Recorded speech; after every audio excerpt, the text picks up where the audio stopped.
हमारे global orthopaedic forum के, और मेरा नाम डॉक्टर अमूल्य कुमार सिंह हुआ, जो यहाँ पे इसका ऑर्गेनाइजिंग सेक्रेटरी हूँ। तो ये 5 की कमेटी है जो अभी सामने में आपके पास उपलब्ध है, जो कि आज हम लोग आपको ब्रीफ करेंगे कि क्या क्या हमारे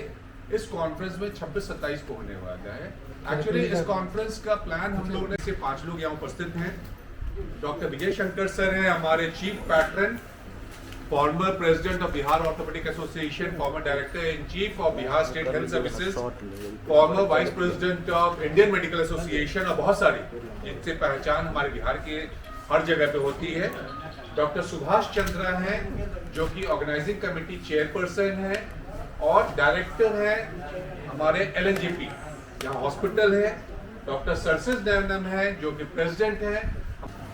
जितने भी स्पेशलिस्ट हैं ऑर्थोपेडिक्स के कंसर्निंग वो आ रहे हैं, बाहर से आ रहे हैं, स्टेट के भी हैं, और ये कॉन्फ्रेंस में एक दूसरे से आदान प्रदान होता है सब्जेक्ट का। जो हम सीख कर आते हैं वो आपको देते हैं, आप जो आपके पास जो एक्सपर्टीज है आपका हम देते हैं। क्योंकि जैसे जैसे साइंस आगे बढ़ता जा रहा है वैसे वैसे टुकड़ों में बढ़ता जा रहा है। पहले सर्जरी एक था, उसके बाद आगे बढ़ा तो ऑर्थोपेडिक अलग हो गया, प्लास्टिक अलग हो गया, अब अलग अलग जितना भी सर्जरी हो गई। अब ऑर्थोपेडिक में भी अब जो है अब लोगों को एक एक अंग का लोग स्पेशलिस्ट होने लगा। पटना स्थित गवर्नमेंट अस्पताल, सुपर स्पेशलिटी अस्पताल, लोकनायक जयप्रकाश नारायण अस्पताल में निदेशक के रूप में कार्य कर रहा हूँ। और ग्रेजुअली आज हमारे अस्पताल में ऑर्थोपेडिक के लिए करीब 106 बेड है, और एक नए ही हाल में ही एक ट्रॉमा सेंटर खुल गया है जिसमें हम लोग सिर्फ ऑर्थो और न्यूरो का केसेस कर रहे हैं। गॉफ्टर की जब बात आई तो सिर्फ एक प्राइवेट कॉन्फ्रेंस की तरह नहीं कार्य हो, हमारे यहाँ भी करीब 45 डॉक्टर काम कर रहे हैं, तो सब लोगों का समावेश हो जाए किसी कॉन्फ्रेंस और फोरम में, तो इससे बड़ी बात और क्या हो सकती है। मैं एक हड्डी रोग विशेषज्ञ के अलावा स्पेशल ओलंपिक्स इंटरनेशनल के पूरे एशिया पैसिफिक रीजन को भी रिप्रेजेंट करता हूँ as a regional clinical advisor. Special Olympics International एक स्पोर्ट्स ऑर्गेनाइजेशन है जिसका एक हेल्थ पार्ट है और वो पूरे वर्ल्ड में अवेलेबल है, जो पूरे वर्ल्ड को 7 रीजन में बांटते हैं। एशिया पैसिफिक में 7 कंट्री आते हैं, उसको मैं रिप्रेजेंट करता हूँ, और वहाँ भी ऑर्थोपेडिक से रिलेटेड चीज़ों की आदान प्रदान होती है, और हम लोग इसको अपने राज्य में भी लाते हैं और अपने बाकी डॉक्टरों से इसका संपर्क करके इसका और बृहद ढंग से अपने यहाँ के लोगों को इसका फायदा दिलाते हैं। गॉफकॉन जैसा कॉन्फ्रेंस में आपको बताया ही गया कि करीब 45 डॉक्टर बाहर से आ रहे हैं, और सर ने भी ठीक ही कहा कि इससे शिक्षण का ग्रोथ होता है, नई नई टेक्निक की इजाद होती है, एक दूसरे लोग अपना एक्सपीरियंस शेयर करते हैं, और हम लोग अपने कार्यों को बेहतर रूप से आगे बढ़ाते हैं। एक ज़माना था क्योंकि एक सर्जरी में लंबा चीरा ऑपरेशन करके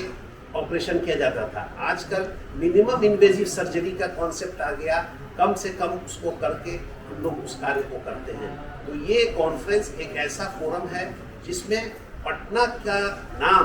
पूरे हिंदुस्तान के ही नहीं विश्व के भी पटल पर रखा गया। यहाँ भी ऐसा कॉन्फ्रेंस हम लोग कर रहे हैं जिसमें कि बाहर से विदेश से भी लोग आ रहे हैं। तो ये कॉन्फ्रेंस गॉफकॉन को सफल रूप से चलाने से सिर्फ हमारे पटना जिला को एक अच्छा महत्वपूर्ण स्थान मिल रहा है, जिसके लिए मैं डॉक्टर मूल्या को धन्यवाद देता हूँ कि इस तरह से, और ये इनका 6ठा कॉन्फ्रेंस है, हर साल करें और इस शिक्षण संस्थान के रूप में सभी लोगों का इसमें सहयोग हो और इसको हम लोग खूब अच्छे ढंग से चलाते चले जाएं। गॉफकॉन के नाम से पिछले 6 वर्षों से हम लोग लगातार करते आ रहे हैं, और इसका एक ही ध्येय रहता है कि किस प्रकार से हम लोग यहाँ पे ऑर्थोपेडिक नॉलेज का अपग्रेडेशन कर पाएँ। जो बड़े बड़े कॉन्फ्रेंसेस की ओर हम लोग सर उठाकर देखा करते थे, जो राज्य के बाहर हुआ करते थे, और बड़े बड़े वक्ता और स्पेशलिस्ट को सुनने के लिए हम लोग जाया करते थे, वो सारी सुविधाएं हमारे यहाँ आज के डेट में अपने यहाँ ही ये चीज़ हो गया है। डॉक्टर अमूल्य साहब के अथक परिश्रमों से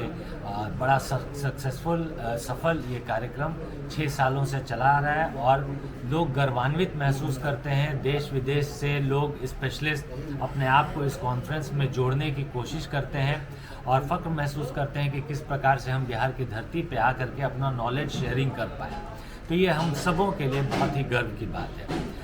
ये जो भी कॉन्फ्रेंस होता है सारे डेलीगेट्स के लिए होता है, ऑर्थोपेडिक सर्जन्स के लिए होता है और यंग ऑर्थोपेडिक सर्जन्स को ध्यान में रखते हुए इस बार का हमारा जो प्रोग्राम है musculoskeletal problems management tailored to your needs, ये जो नए ऑर्थोपेडिक सर्जन्स हैं या पहले के भी लोग हैं, हर एक व्यक्ति को, जैसा कि हम लोग कहते हैं कि आविष्कार जरूरत की जननी है, तो necessity is the mother of invention. तो इसमें हम लोग चाहते हैं कि जो भी नया रिक्वायरमेंट्स है किसी भी ऑर्थोपेडिक सर्जन का, उस चीज़ को हम लोग एड्रेस कर पाएँ। इसके लिए हर एक फील्ड के स्पेशलिस्ट आते हैं और उस एक विशेष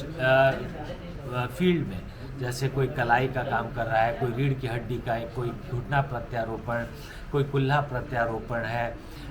गठिया पे अलग से विशेष बात है, ऑन्कोलॉजी हड्डी संबंधित जो कैंसर है उसका अलग से एक सेशन है, बच्चों में जो होते हैं हड्डी के प्रॉब्लम्स वो कुछ अलग होते हैं बड़ों से, तो उस पे गहन अध्ययन चलेगा। इस प्रकार से और हर एक डॉक्टर भी अपना अपना आजकल फील्ड चुनने लगा है कि मैं इसमें अधिक काम करना पसंद करता हूं। तो सबों के लिए हम लोगों ने बहुत मेहनत करके इस तरह का साइंटिफिक प्रोग्राम बनाया है कि अल्टीमेटली उन लोगों का नॉलेज का अपग्रेडेशन होगा और इससे फ़ायदा अल्टीमेटली बिहार की जनता को ही मिलता है। जो आने वाले 26 और 27 मार्च को हम लोग का कॉन्फ्रेंस होगा, उसमें हम लोग चाहेंगे कि हमारी जो गतिविधियां हैं आप लोगों के माध्यम से पूरे बिहार की जनता को बताया जाए और जिससे कि हम लोग आम जनता को भी फायदा होगा। जितनी नवीनतम तकनीक है जो कि ऑपरेशन हड्डी रोग विशेषज्ञ में जानना चाहते हैं उनको हम लोग उपलब्ध कराएंगे, जिससे कि हमारे ग्रामीण क्षेत्र के डॉक्टर भी अच्छे अनुभव लेके जाए और उसको अपने मरीजों पे अगर अमल करेंगे तो मरीजों का फायदा होगा, समाज का फायदा होगा। एक दूसरे से जब विचारों का आदान प्रदान करते हैं, किसके यहाँ किस तरह से ऑपरेशन हो रहा है, उसमें क्या बेनिफिट है, उसको जब एक बार एनालाइज करने के बाद हम लोग अपने पैटर्न ऑफ ट्रीटमेंट को उसके हिसाब से प्रोवाइड करते हैं, तो हम लोगों ने पाया कि नहीं, उससे मरीजों के इलाज में बेहतरी आई है और वे ज़्यादा अच्छा महसूस कर रहे हैं। तो इसको हम लोगों ने वार्षिक रूप पर हर साल कॉन्फ्रेंस करना शुरू किया ताकि यहाँ के और जो भी चिकित्सक ऑर्थोपेडिक्स फील्ड में काम कर रहे हैं उनको इसका लाभ पहुँचे, वो लोग भी जो नए नए काम कर रहे हैं उसमें अपना एक्सपीरियंस शेयर करें और उसको एनालाइज करें। एनालाइज करने के बाद अल्टीमेटली बेनिफिट तो पेशेंट को ही होना है, लेकिन हम लोग अपने आप को इम्प्रोवाइज करते जाएंगे, क्योंकि आज से 20 साल पहले जो ट्रीटमेंट हुआ करता था उससे आज काफ़ी हद तक इतना ज़्यादा प्रोग्रेस हुआ है कि पहले हम लोग स्पाइन का ऑपरेशन करवाना होता था, चलते हैं एम्स चलते हैं, लेकिन अब यहाँ पर जितने कॉम्प्लिकेटेड सर्जरी वो सारे हो रहे हैं, वो इसी तरह के कॉन्फ्रेंसेस के रिजल्ट है और मैं उम्मीद करता हूँ कि इस कॉन्फ्रेंस के बाद भी कुछ अच्छे रिजल्ट्स आएंगे।